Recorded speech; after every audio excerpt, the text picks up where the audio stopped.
الحمد لله رب العالمين والصلاة والسلام على أشرف المرسلين سيدنا Muhammad sallallahu alayhi wa sallam.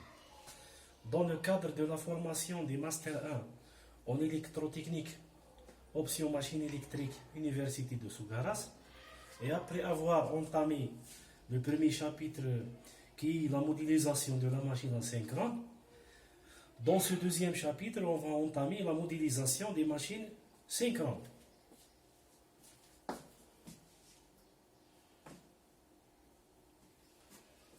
Parmi les moteurs électriques à courant alternatif utilisés actuellement dans les entraînements à vitesse variable, le moteur synchrone à aimant permanent reste un bon candidat à cause de certains nombres d'avantages qu'il présente. À savoir, il n'y a pas de perte au rotor, puisque le rotor est constitué par des aimants, une grande capacité de surcharge, la vitesse et la fréquence est constante, surtout à cause de son couple massif élevé par rapport à celui de la machine à synchrone et de la machine synchrone classique. Pour les machines synchrones, c'est une famille qui regroupe toutes les machines dont la vitesse de rotation du rotor est égale à la vitesse de rotation du champ. C'est-à-dire qu'il y a un synchronisme entre la vitesse du rotor et la vitesse du champ tournant. Le champ magnétique rotorique est créé soit par des aimants, soit par des circuits d'excitation, c'est-à-dire un matériau plus un bobinage. La position du champ rotorique est alors fixée par rapport au rotor. Cette caractéristique impose un fonctionnement normal à une vitesse de rotation identique entre le rotor et le champ tournant statorique. On distingue trois types de familles dans cette machine. La première famille, c'est les machines synchrones à rotor bobiné, c'est des électroaimants. Les machines synchrones à réductance variable, c'est un type de machine spéciale un peu. Les machines synchrones à aimant permanent, c'est notre intérêt. Dans ce qui suit, on va essayer de présenter la modélisation de la machine synchrone à aimant permanent, vu ses avantages cités précédemment. La machine synchrone à aimant permanent comporte un stator fixe et un rotor mobile. Le stator est identique à celui de la machine asynchrone. Il est constitué des encoches distribuées régulièrement à l'intérieur du stator, où ils sont logés trois enroulements. Ces enroulements sont décalés de 120 degrés, de telle façon d'avoir un système triphasé équilibré, donc des forces magnétomotrices sinusoïdales.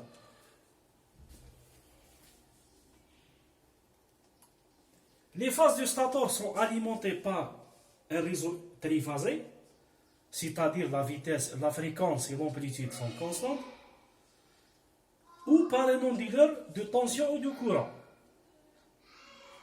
où la vitesse, où la fréquence et la tension sont variables avec un rapport V sur F constant, généralement.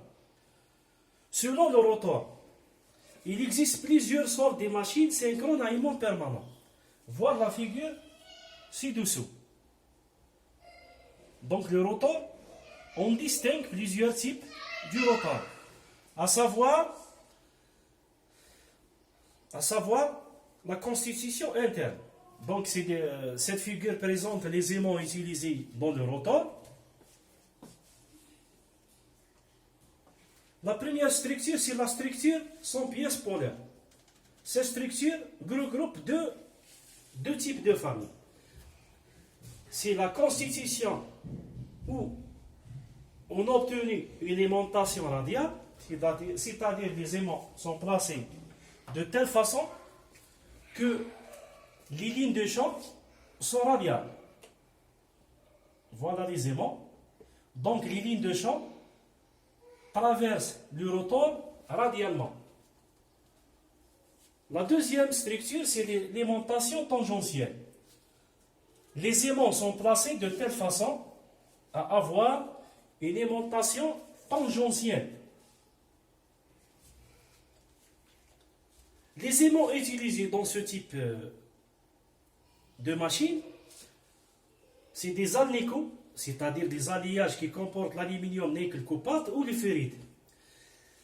Ces derniers sont bien adaptés à cette structure. L'entrefer est considéré constant dans ce type de machine, où la machine est apolise. Mais l'inconvénient majeur de cette structure, c'est que l'absence de la pièce polaire, le flux est très faible. Donc, elle est utilisée généralement pour les machines synchrones de petite puissance. Pour résoudre ce problème, la structure B est une alternative à la structure A, où on ajoute des pièces polaires. L'intérêt de la pièce polaire, c'est de renforcer les lignes de champ. La même chose, on distingue deux types de familles.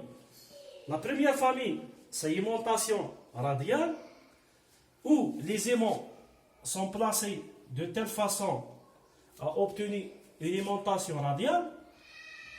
La pièce polaire est placée sur le pôle. C'est des pièces polaires. L'intérêt des pièces polaires, c'est pour renforcer les lignes de champ à l'entrefer.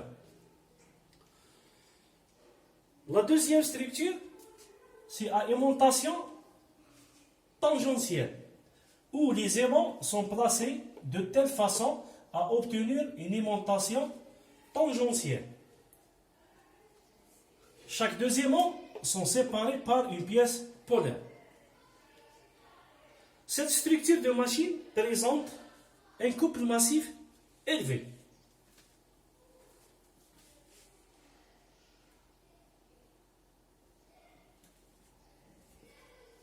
La machine synchrone à aimant permanent est devenue actuellement concurrente à la machine asynchrone, vu ses avantages, où il y a la suppression de l'aimantation,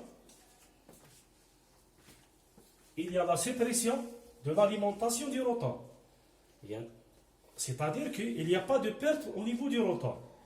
En plus, l'absence du système back-body permet d'avoir une gamme de vitesse très élevée. Il y a moins de pertes au cuivre, car on a seulement des pertes cuivre au stator. Le rendement est amélioré grâce à la minimisation des pertes ou l'annulation des pertes au niveau du rotor. Cette machine permet d'avoir un facteur de puissance élevé. Elle est utilisée comme un compensateur synchrone dans les réseaux électriques. Elle présente une faible inertie et un couple massif élevé. Les performances dynamiques de cette structure de machine sont meilleures.